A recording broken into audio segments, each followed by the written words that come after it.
Si vous vous intéressez aux actions internationales, vous avez forcément entendu parler du MSCI Emerging Markets. Le panier d'indices sert de référence aux investisseurs souhaitant s'exposer au marché émergent. Créé en 1988, l'indice a bien évolué et rassemble désormais de très nombreuses entreprises au cœur de l'économie mondiale, qu'il s'agisse de sociétés chinoises, indiennes, brésiliennes, mexicaines, sud-africaines et bien d'autres encore.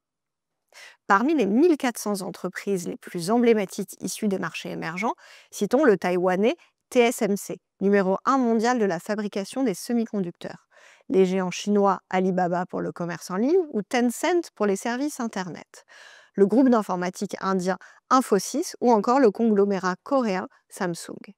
Certes, il peut sembler surprenant de toujours classer des pays comme la Chine, devenue la deuxième économie mondiale, et même la Corée du Sud, dans la catégorie marché émergent.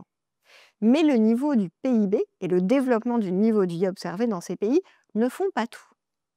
La Chine reste encore à distance des standards des marchés développés en matière de transparence et de contrôle des capitaux pour les investisseurs étrangers. Même la Corée du Sud, pays largement industrialisé, est encore considérée comme un marché émergent en raison des restrictions d'accès au marché pour les investisseurs internationaux. À ce titre, le MSCI Emerging Markets demeure un indice incontournable pour investir sur nombre de pays clés de l'économie mondiale qui n'appartiennent pas encore à la catégorie marché développé, parfois de façon contre-intuitive. En outre, rappelons que l'indice MSCI World ne rassemble que des entreprises issues des pays développés, États-Unis en tête, Europe de l'Ouest et Japon.